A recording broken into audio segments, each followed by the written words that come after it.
Bonjour, cette troisième séquence est consacrée à l'organisation de l'Église jusqu'à l'époque carolingienne. En effet, jusque-là, nous nous sommes intéressés aux relations entre l'Église et l'État, mais maintenant, il nous faut voir la vie même en fait de l'Église.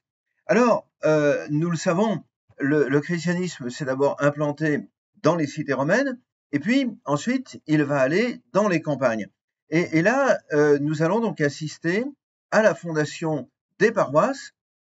Alors, avec deux sortes de paroisses, les églises baptismales, c'est-à-dire celles où l'évêque donne délégation aux prêtres pour baptiser, c'était réservé à l'évêque originellement, et puis les autres paroisses, celles qui vont être fondées par des seigneurs laïcs, voilà.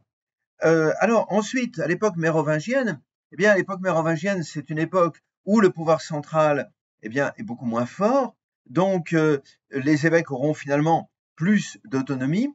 Et cette époque mérovingienne, nous la connaissons aussi par de nombreux conciles qui se sont tenus, des conciles locaux, des conciles au niveau des provinces ecclésiastiques. L'époque carolingienne, au contraire, le pouvoir central est redevenu très fort.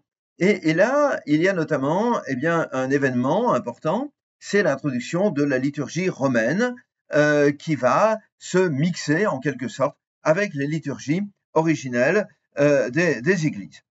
La dernière partie de cette séquence est tournée vers l'effort missionnaire.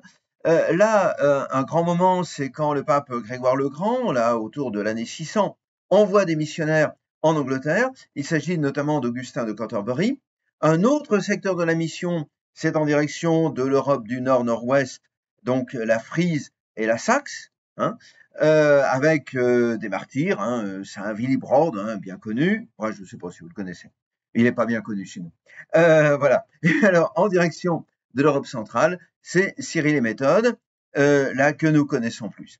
Alors, on dira un petit mot du bogomilisme. Le bogomilisme, ça c'est quelque chose d'original. C'est une forme de manichéisme. Voilà. Et puis, la conversion de la Russie. Donc, vous voyez, cette organisation de l'Église, avec cette fondation des paroisses, y compris dans les campagnes, et puis l'aspect missionnaire, c'est là l'objet de cette séquence.